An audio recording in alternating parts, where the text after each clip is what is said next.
बस में हंसते गाते नाचते झूमते ढोल नगाड़ों की थाप पर उत्साह और उमंग से लबरेज ये लोग किसी बाराती बस की सवारियां नहीं हैं और ना ही ये भजन गाते हुए किसी तीर्थ यात्रा पर जा रहे तीर्थ यात्री हैं।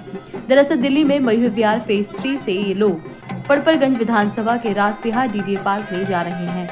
इनकी उत्साह और खुशी की खास वजह यह है कि पहली बार जमुनापार इलाके में गढ़वाली कुमाऊनी एवं जौनसारी अकादमी उत्तराखंडी कवियों का कवि सम्मेलन और सांस्कृतिक कार्यक्रम करवाने जा रही है। देश की आज़ादी की 75वीं वर्षगांठ के मौके पर हिंदी के कवि भी कविता पाठ कर रहे हैं और यही वजह है कि दिल्ली सरकार की हिंदी अकादमी भी इस आयोजन में सहभागिता निभा रही है। जो गढ़वाली के कवि कोरोना के बाद में ये हमारा तीसरा कार्यक्रम है। पहला हमने उत्तरायणी मकरानी मनाया यहाँ पर 9 तारीख को 9 जनवरी को, और उसके बाद हमें फिर मौका मिला हमारे परम आदरणीय मनीष सिसोदिया जी जो कि हमारे अध्यक्ष हैं और साथ साथ दिल्ली के उप मुख्यमंत्री और साथ में शिक्षा मंत्री हैं। उन्होंने राष्ट्रीय कवि सम्मेलन कराया जिसमें हमारे कुमाऊं गढ़वाल जौनसारी कवियों ने हिस्सा लिया। बड़ा अच्छा सफल प्रयास रहा और उसी कड़ी में हमने आज जो है ये कवि सम्मेलन एवं सांस्कृतिक कार्यक्रम किया है और इसमें जो जनता का अपार समूह हम देख रहे हैं, क्योंकि जनता कोरोना काल में घरों में बैठ के बहुत बोर फील कर रही है और जनता को भी चाहिए कि कुछ हमारे कार्यक्रम जो साल भर से पेंडिंग पड़े हुए हैं वो हमारे सामने आए और हम कुछ अपनी भाषा का आदान प्रदान कर सकें। सर, जमुनापार में आपको उम्मीद थी कि इतनी सफलता मिलेगी आयोजन में? देखिए, जब हमने इसके बारे में सोचा था और ख़ास तौर पे जब हमने देखा कि आज एक संडे का दिन है और आज के दिन में जो है बहुत सारी जगहों पर उत्तराखंड के प्रवासियों के द्वारा बहुत सारे कार्यक्रम हो रहे हैं, ख़ास तौर पे इसी जगह में ईस्ट दिल्ली के अंदर काफ़ी सारे कार्यक्रम चल रहे हैं, लेकिन इसके बावजूद भी जो अपार समूह है ये इस बात को दर्शाता है कि लोगों को कितना प्यार है हमारे आम आदमी पार्टी से, केजरीवाल जी से और मनीष सिसोदिया जी से, कि लोग उनकी बातों को सुनने के लिए और साथ साथ जो ये लंबा एक अंतराल के बाद जो सम्मेलन हो रहा है इन कवियों को सुनने के लिए और बड़े बड़े जो हमारे गीतकार उत्तराखंड से आ रहे हैं उनको सुनने के लिए, लोगों में जो इस तरह की बेचैनी थी वो सामने दिखाई दे रही कि वास्तव में लोगों के अंदर काफ़ी उत्साह है, हर्षोल्लास है। जब से कमेटी बनी है तब से ये तीसरा कवि सम्मेलन है और 2 हमारे राष्ट्रीय कवि सम्मेलन में गणतंत्र दिवस के उपलक्ष्य में 2020 में और 2021 जनवरी में, तो 2 तब हुए हैं और ये तीसरा हमारा बड़ा कवि सम्मेलन, हमारा तीसरा कवि सम्मेलन है ये। और इसमें जो कवि हैं वो देशभक्ति की कविताएं और जो समाज से समस्याओं से संबंधित कविताएं यहाँ प्रस्तुत कर रहे हैं। जो भीड़ देखने को मिल रही है, पूरा जो जमुनापार है एक बहुत ज़बरदस्त तरीके से यहाँ पे सारे लोग भीड़ है और बहुत अच्छा प्रोग्राम चल रहा है। गढ़वाली कुमाऊनी एवं जौनसारी अकादमी के इस कार्यक्रम को देखने उमड़ा जन सैलाब इस बात की ओर ध्यान दिलाता है कि अकादमी अब अपने कार्यक्रमों में वातानुकूलित हॉल के साथ साथ खुले पार्कों में भी आयोजित करने लगी है। दिल्ली सरकार हमारे उत्तराखंड के कार्यक्रम कराती आई है, तो कई बार कार्यक्रम हुए हैं। हाँ, जमुनापार में पहली बार है, लेकिन 1 साल कोरोना काल में चला गया, वरना यही कार्यक्रम हो सकता है पिछले साल हम बहुत भव्य रूप से मनाते। देखिए, आप कविता सुने, चाहे आपने हिंदी में कविता सुनी होंगी और अब पहाड़ की कविता हो रही है, उसमें 75वीं वर्षगांठ की आज़ादी का कवि सम्मेलन, होली का समय है इसलिए उसको होली के साथ जोड़ा गया है। ये भव्य कार्यक्रम आप देख सकते हैं, दिल्ली के पूरा उत्तराखंड आज मिनी दिल्ली यहाँ पर आया हुआ है। 3 से 4 हज़ार लोग रासविहार में आए हुए हैं। मैं आम पब्लिक का आभार प्रकट करता हूँ और इससे लगता है कि हमारी जो उत्तराखंड की जनता है वो सरकार के इस निर्णय से, जो अकेडमी खोली गई है गढ़वाल कुमाऊनी और जौनसारी भाषा की, इस भाषा के निर्णय से बहुत ही उत्साहित है।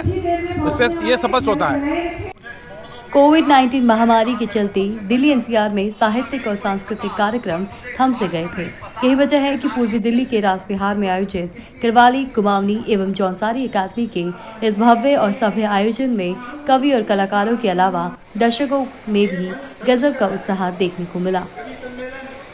म्यार दिन रहा है कि दौड़ू रहा है हमेशा, यदि कई बाल की मिधी 4 पाए पीछे में मिलवा ले जाओ प्रभु तुम पुराना, लेकिन मैं देखो मतलब नहीं। अरे आज उनको हाजिर बाजिर चल हम मेरा नाम ही घायल से पैदाइश है टेरे डायरेक्ट जमीन धरती पर हुआ है ना। बचपन ही नहीं था ना कि डंडे जी बोलना चाहिए कि आदमी अपनी तीन उम्र एक साथ भोगनो रहे।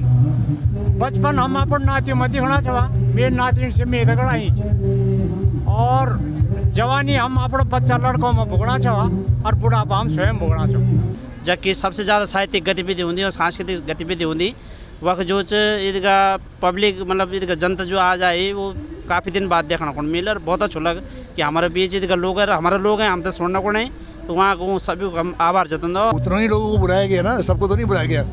कभी तो बहुत हैं कुमाऊनी में, काफ़ी कभी अनगिनत हैं, अब जितना को बुलाया गया वही आए। कुछ ने कहा चुनाव होंगे, कुछ ने कहा चुनाव होंगे ना, चुनाव माँ 5 साल गुजार देना, चुनाव माँ 5 साल गुजार देना। और कुछ ने कहा अरविंद केजरीवाल और मनीष सिसोदिया भी होंगे ना, जो बल दक्षिणा वो कैरिक भी दिखाते हैं, जो बल दक्षिणा वो कैरिक भी दिखाते हैं कि देशभक्ति का कुमल फुटन दे। आज मैं चाहता हूं कि हर जवान के अंदर देशभक्ति हो और जो छोटा छोटा बच्चा छिना वो ही कविता सुने की कुछ हो कभी देशभक्ति ज्यादा कि देशभक्ति का कुमल फुटन दे, कि देशभक्ति का कुमल फुटन दे, चौछड़ यूथ है दुनिया दिखन दे। वो भैरुंडया उंडे पारे उमराडे पल्ले पारे पाडुई मिली चांद कदमा दे जय जय करियो जय हो शर्मा देव जय जय करियो आहा घर गुजरो कर जय जय करियो। दिल्ली के उप मुख्यमंत्री, शिक्षा मंत्री, भाषा और संस्कृति मंत्री मनीष सिसोदिया भी लोगों की भीड़ को देखकर खुद भी खासे उत्साहित नजर आए। इस बार आमंत्रित कवियों के क्रम में नए और पुराने कवियों को आमंत्रित कर गढ़वाली, कुमाऊनी एवं जौनसारी अकादमी दिल्ली ने बेहतर बदलाव किया है।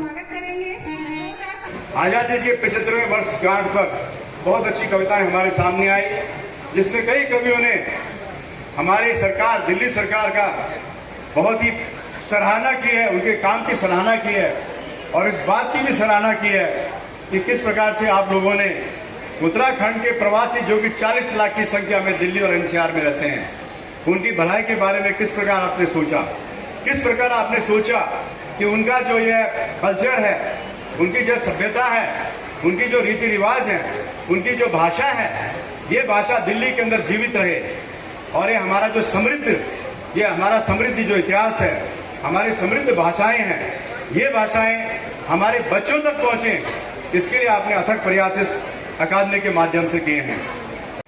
उत्तराखंड की एकेडमीज की टीम और उनके लीडर, उनके एक तो कैप्टन है हमारे जीतराम भट्ट जी, अच्छा पीछे हैं, और उनके लीडर हमारे रावत जी, पूरी टीम को इनके नेतृत्व में बहुत बहुत बधाई। इतना सफल कार्यक्रम, मैं उनसे उतरते ही रास्ते से जब आ रहा था कह रहा था कि उम्मीद से 10 गुना ज्यादा सक्सेसफुल कार्यक्रम है। आप सबने इसके लिए बहुत मेहनत की है। मैं समझता हूं पिछले 2-3 घंटे से 4 घंटे से प्रोग्राम चल रहा है और रावत जी ने जो कहा है, एक एक व्यक्ति का नाम लेके उन्होंने धन्यवाद किया है, एक एक व्यक्ति का नाम लेके उन्होंने आभार व्यक्त किया है। मेरी तरफ से सब रिपीट। आजकल तो डिजिटल जमाना है ना, तो मेरे भाषण में भी वो पढ़ा लिखा मान लिया जाए दोबारा से। एक एक उस व्यक्ति को जिनका इन्होंने नाम लिया और कोई छूट गया हो, उन सब का भी, पटपड़गंज के हमारे बहुत सारे विंग्स के सारे साथी बैठे हैं जिन्होंने, उनका अपना अपना होली के कई कार्यक्रम थे, तो सबने इसको मिलाया कि नहीं, पटपड़गंज का एक प्रोग्राम होना चाहिए। तो सभी साथियों को बहुत बधाई। हम सब आज़ादी के 75वीं सालगिरह के मौके पर ये प्रोग्राम कर रहे हैं और आज सही में सिर्फ लिखने की बात नहीं है या लोगो लगाने की बात नहीं है कि 75 साल का लोगो लग गया। तहे दिल से हम अपने उन तमाम लोगों को शुक्रिया अदा करते हैं, अपने देश के शहीदों को, जिनकी वजह से आज हम यहाँ बैठे हैं। दिल्ली के जमुना पार इलाके को उत्तराखंड बाहुल्य लोगों का गढ़ माना जाता है। बावजूद इसके गढ़वाली, कुमाऊनी एवं जौनसारी अकादमी दिल्ली के आयोजन नई दिल्ली इलाके में ही ज्यादा होते रहे हैं। रास बिहार के डीडीए पार्क में आयोजित अकादमी का यह आयोजन अपने आप में बहुत कुछ संदेश देने में भी सफल रहा है। प्रदीप वेदवाल के साथ शिफाली गुसाई की रिपोर्ट, पर्वती न्यूज।